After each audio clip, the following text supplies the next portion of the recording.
आज हम हिस्ट्री के फोर्थ यूनिट का सेकेंड पार्ट यहाँ पे पढ़ना स्टार्ट करेंगे। वसाहतवाद एंड मराठा का सेकेंड पार्ट, जिसमें हम पढ़ेंगे इंग्रज मराठा फर्स्ट वॉर, इंग्रज मराठा पहला युद्ध जो पुणे के पास हुआ था, वडगांव में। जैसे ही ब्रिटिश रघुनाथ राव को लेके मुंबई से पुणे निकले तो मराठाओं की फौज उनकी दोनों कहाँ पे मिले थे? वडगांव में।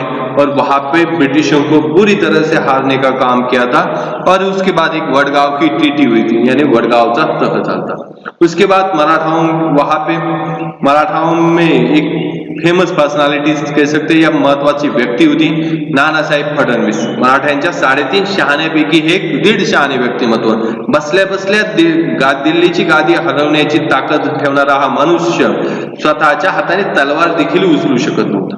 उन्होंने एक प्लान बनाया था। पेशवे भोसले, नागपुर के भोसले, निजाम, हैदर, इन चारों का मिला के एक अलायंस बनाया था जो ब्रिटिशों के खिलाफ काम करने वाला था। लेकिन ब्रिटिशों ने होशियारी से यहाँ पे निजाम को उस अलायंस से त्या चतुसंघातून बाहेर काढलं और उसके बाद चतुसंघ टोटली डिस्ट्रॉय हो गया।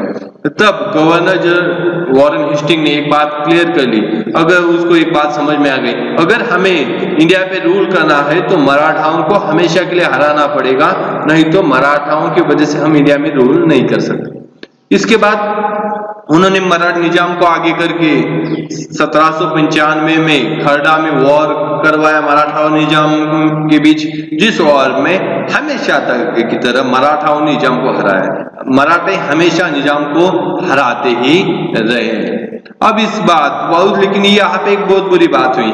मराठाओं के टाइम उस समय मराठा की छावनी में मराठाओं की जहाँ पे प्लानिंग चल रही है, वहां पे एक ब्रिटिश ऑफिसर्स या लॉयर था जिसने मराठाओं की जो भी मिलिट्री टेक्निक समझ गए, मराठ्यांची युद्धतंत्र अभ्यासलं और उसको लिख के रखा। उसी लिखी हुई चीजों को बाद में लॉर्ड विलेस्ली ने पढ़ा, समझा और उसके बाद उसके खिलाफ उसने अपनी टेक्निक बनाई और मराठाओं को हराने का काम किया। इसी बीच नाना फडणवीस की भी डेथ हुई। नाना फडणवीस की डेथ होने के बाद सेकंड बाजीराव पेशवा बना था, क्योंकि नाना फडणवीस की हमेशा सेकंड बाजीराव को पेशवा बनने से रोकते थे। उनकी डेथ होने के बाद नारायण राव को पेशवाई दिली गई, लेकिन उनकी भी डेथ हुई और सेकंड बाजीराव पेशवा बना। इसी बीच होळकर पेशवा को किसी वजह से बीटर हो गया, यानी वे तुष्ट झालं, क्योंकि होळकर के भाई को पेशवा ने मार डाला था।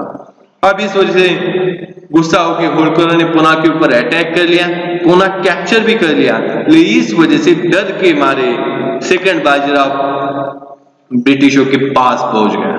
तो उन्होंने ब्रिटिशों ने होशियारी से सेकंड बाजीराव के साथ एक एग्रीमेंट ट्रीटी कर ली या तह केला।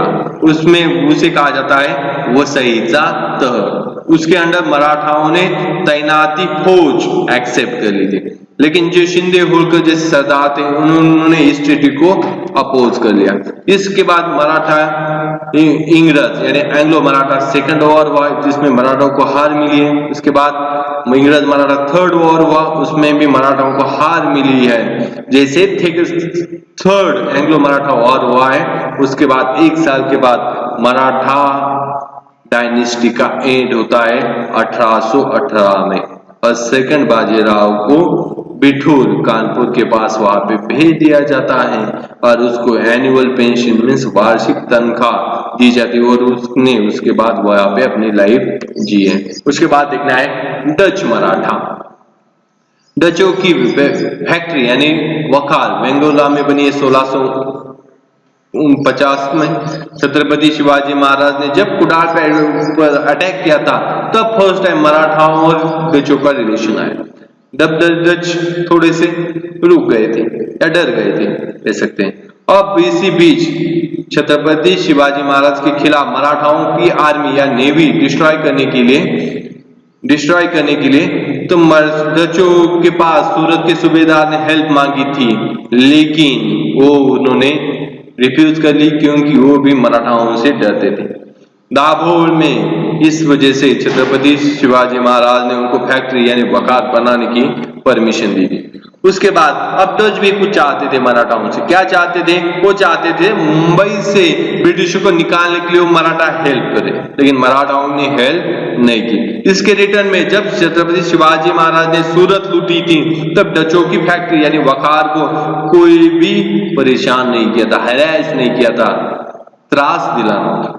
सेम टाइम जब कर्नाटका में गए थे Chhatrapati Shivaji Maharaj after coronation ceremony, म्हणजे राज्याभिषेकानंतर कर्नाटक स्वारी की थी छत्रपति शिवाजी महाराज ने, तब भी डचों की जो फैक्ट्रीज थी, वखार थी साउथ में, उसको भी छत्रपति शिवाजी महाराज ने कुछ नहीं किया। उनको इसके रिटर्न में उन्होंने नजराना दिले होते, म्हणजे ट्रेडिंग, उनको ट्रिब्यूट दिया गया था। इस वजह से पोर्तो नोवा और तेवनेपट्टम यहाँ पे भी छत्रपति शिवाजी महाराज यहाँ की जो फैक्ट्री थी उनको परेशान नहीं किया था। उसके बाद देखना है फ्रेंच मराठे। फ्रेंचों को छत्रपति शिवाजी महाराज ने राजापुर में फैक्ट्री यानी वखार बनाने की परमिशन ले ली, और इसी बीच अब फ्रेंच और अंग्रेजों का वॉर स्टार्ट होता है यूरोप में, इंडिया में नहीं है, तो उसका इंपैक्ट इंडिया में होता है। यहाँ पे भी वॉर स्टार्ट होता है। दोनों अपनी पावर इंडिया में बढ़ाने के लिए उन्होंने, इंग्रज और फ्रेंचों ने लोकल पॉलिटिक्स में इंटरफेयर करना स्टार्ट किया, स्थानिक राजकारणामध्ये सहभाग घेण्याचं स्टार्ट केलं होतं। तो इसी वजह से राजापुर की फैक्ट्री के बाद वखारीच्या नंतर मराठाओं को, स्वराज्य को फ्रेंचों ने दारूगोळा यानी एम्युनिशन प्रोवाइड किया। सेम टाइम जब सेकंड टाइम छत्रपति शिवाजी महाराज ने सूरत के ऊपर अटैक किया था, उस टाइम फ्रेंचों की किसी भी फैक्ट्री या वखार को उन्होंने परेशान नहीं किया। इस वजह से फ्रेंचों ने भी ट्रिब्यूट यानी नजराना महाराज को दिया है, छत्रपति शिवाजी महाराज को। और पौंडीचेरी का जो गवर्नर है फ्रांसवा मार्टिन, इसने भी छत्रपति शिवाजी महाराज से संरक्षण परवाना मिळवला, यानी क्या, आप वहां पे साउथ में जितनी भी फैक्ट्रीज है उनको मराठे कुछ नहीं करेंगे, ऐसा उनकी परमिशन मिली थी उनको। जो कर्नाटका स्वारी के टाइम या कर्नाटका की कैंपेन के टाइम जो चोला मंडल का एरिया मराठों के अंडर आया था, वहां पे भी फ्रेंचों को बिल्कुल परेशान नहीं किया गया था। अब ब्रिटिश और फ्रेंच वॉर स्टार्ट हुआ था। इसमें लोकल पॉलिटिक्स में उन्होंने इंटरफेयर करना स्टार्ट कर लिया था। तो इसी बीच फ्रेंचों ने जो निजाम था, हैदराबाद का निजाम, उसको हम आपको मॉडर्न टेक्निक म्हणजे आधुनिक युद्ध तंत्र शिकवू, इस बात को मान के उन्होंने निजाम के कोर्ट में, निजामाच्या दरबारात प्रवेश मिळाला और वहां पे उन्होंने मॉडर्न टेक्निक सिखाने का काम किया था। इब्राहिम खान गाजी उसी वहां पे ही ट्रेन होके गया था, ट्रेन हुआ था, जिसको बाद में सदाशिवराव भाऊ ने मराठाओं के आर्टिलरी का चीफ बनाया था, जिसने थर्ड पानीपत में अपना स्किल दिखाया था। उसके बाद ये बात जैसे महाजी शिंदे को आप समझ में आए, तो उन्होंने डिबॉय एंड पेशा ऐसे दो फ्रेंच ऑफिसर की मदद से एक अपनी एक्यूपाइड आर्टिलरी कवायती फौज बनाई थी, जो ब्रिटिशों को अपोज करने के लिए थी, जो ट्रेन आर्मी कह सकते हैं उस समय की। यहाँ पे हमारा यूनिट नंबर 4 का सेकेंड पार्ट खत्म होता है। Thank you.